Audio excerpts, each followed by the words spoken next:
Hey friends, Tisha here. It's been a while since I've done an update, and recently just got a lot of new news.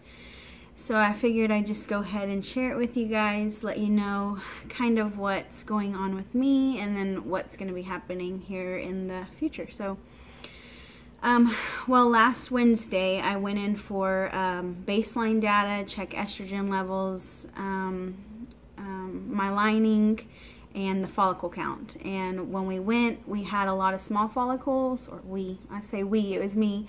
I had a lot of small follicles and about 2 or 3 good size follicles, but even the good size weren't within the range that they're wanting, which was like I think 18 to 23. And my lining was fine and my estrogen level was fine, so they said we'll come back Friday and you should have increased by then.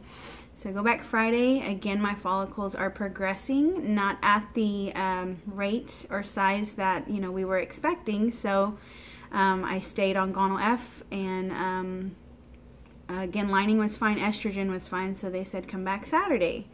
So I go back Saturday, follicles are still not where they need to be, everything else is fine, so they say come back Monday. Go back Monday, which was yesterday, and finally the follicles are fine. So I'm thinking, all right, it's a go, we're good, lining's still great.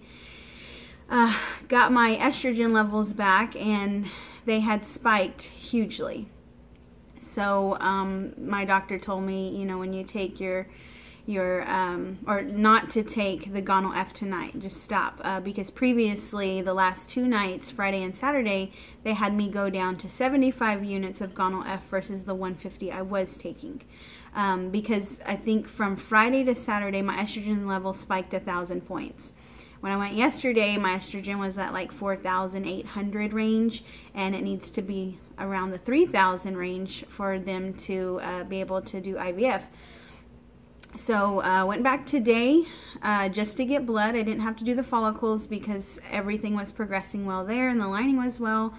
So when I got the call today, I found out that I have OHSS, Ovarian Hyperstimulation Syndrome.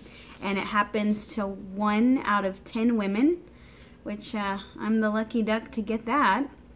And so that kind of delays our process in a huge way. From what I was told was, ooh, my lighting is getting crazy. From what I was told was that on Friday we're going to have to do egg retrieval.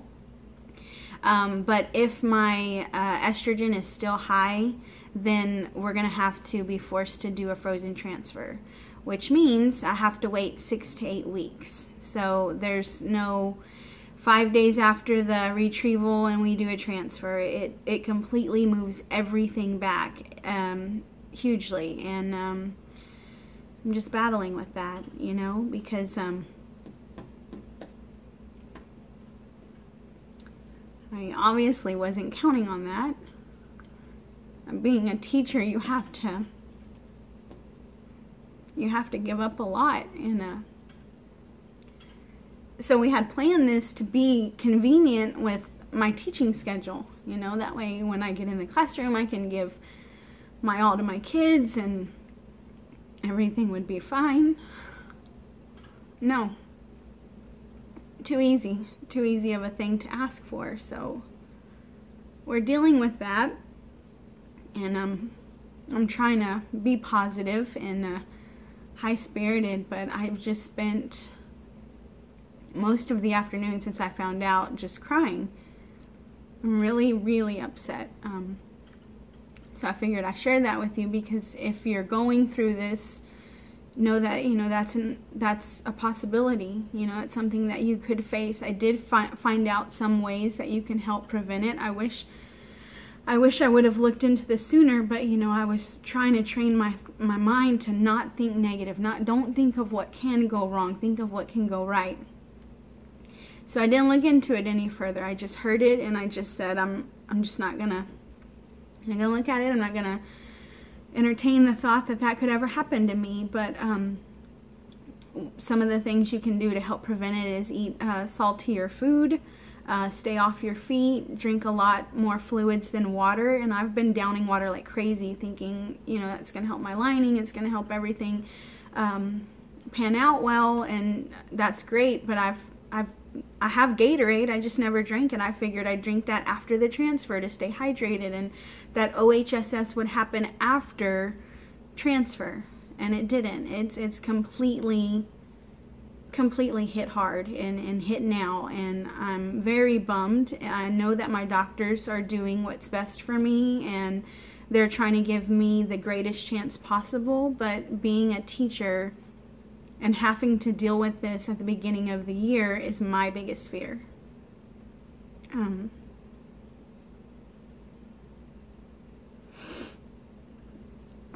Not only is it inconvenient in timing, but money as well, because with the frozen transfer, I basically have to start another cycle. I don't have to do as many meds as I'm taking now, but I do have to take more, which means more money.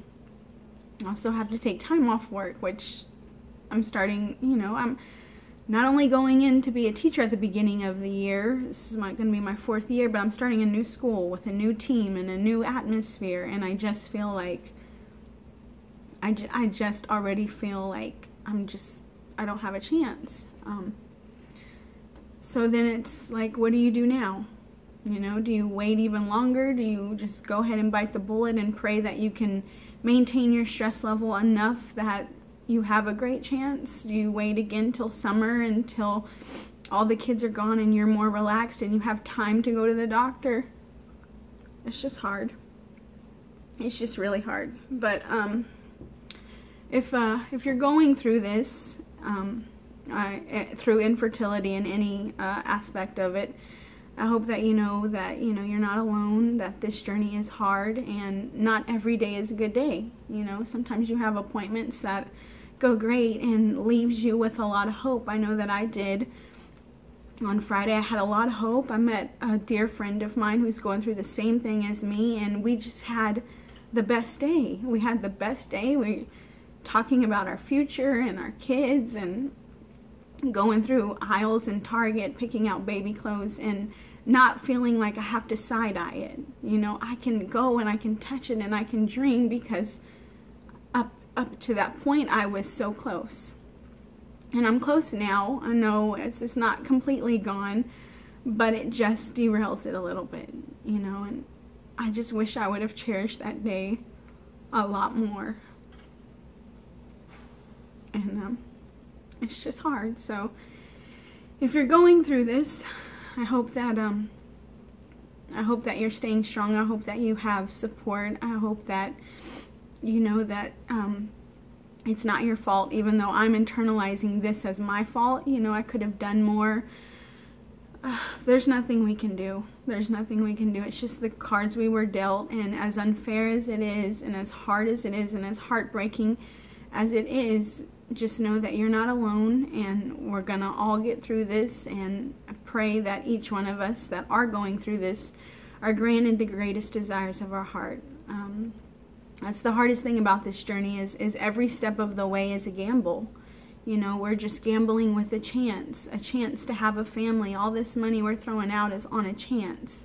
And I'm not going to give up on that chance. I'm going to keep going. I'm not sure if we're going to do the frozen transfer in September, or if I'll end up waiting. I'm not sure what's going to happen there. But because of this, the OHSS, I've gained a lot of weight, and I've gained it quickly, and I feel it, and I'm uncomfortable, and I can't wear anything. So I don't know if I'm just going to take some time and just focus on me and get my health back in order and then try again, or pray for a miracle on Friday when we go in and we do the